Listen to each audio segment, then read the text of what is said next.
കുട്ടിയെ പഠിപ്പിക്കുകയാണ്. ഇങ്ങനെയുള്ള പ്രശ്നങ്ങളൊക്കെ ജീവിതത്തിൽ വരും, അതിനൊക്കെ എങ്ങനെ മറികടക്കണം എന്നുള്ളത് പഠിപ്പിച്ചു കൊടുക്കണം. അപ്പോൾ ഈ കുട്ടി ഇതിനെ മറികടക്കാൻ വേണ്ടിയിട്ട് ആ ഫാദർ ചെയ്ത പോലെ തന്നെ മറികടക്കാൻ വേണ്ടിയിട്ട് ശ്രമിച്ചുകൊണ്ടിരിക്കുക.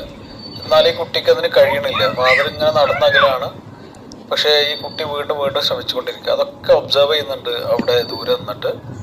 പക്ഷേ ഈ കുട്ടി ഇത് ശരിയാക്കും എന്നുള്ള പ്രതീക്ഷ ഉണ്ടായിരുന്നു. പക്ഷെ അത് അവസാനിച്ചപ്പോൾ ഈ ഫാദർ ചെയ്ത് എന്താണെന്നറിയോ, നേരെ അപ്പുറത്തേക്ക് വെക്കല്ല ചെയ്തത്, നേരെ ഇപ്പുറത്തേക്ക് തന്നെ വെച്ചു.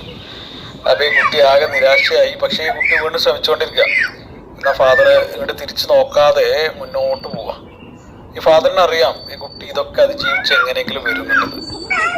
ഈ കുട്ടിക്കാണെന്നുണ്ടെങ്കിൽ ഫാദർ ഇനി എന്നെ രക്ഷപ്പെടുത്തുന്നുള്ള ഒരു പ്രതീക്ഷയില്ല. സകല ശക്തി എടുത്തിട്ട് ഈ കുട്ടി എന്ത് ചെയ്യണം, മറുഭാഗത്തേക്ക് എങ്ങനെയെങ്കിലും രക്ഷപ്പെടണം എന്നുള്ള ഉദ്ദേശത്തിൽ മുന്നോട്ട് പോകണം. അവസാനം ഈ കുട്ടി അതൊക്കെ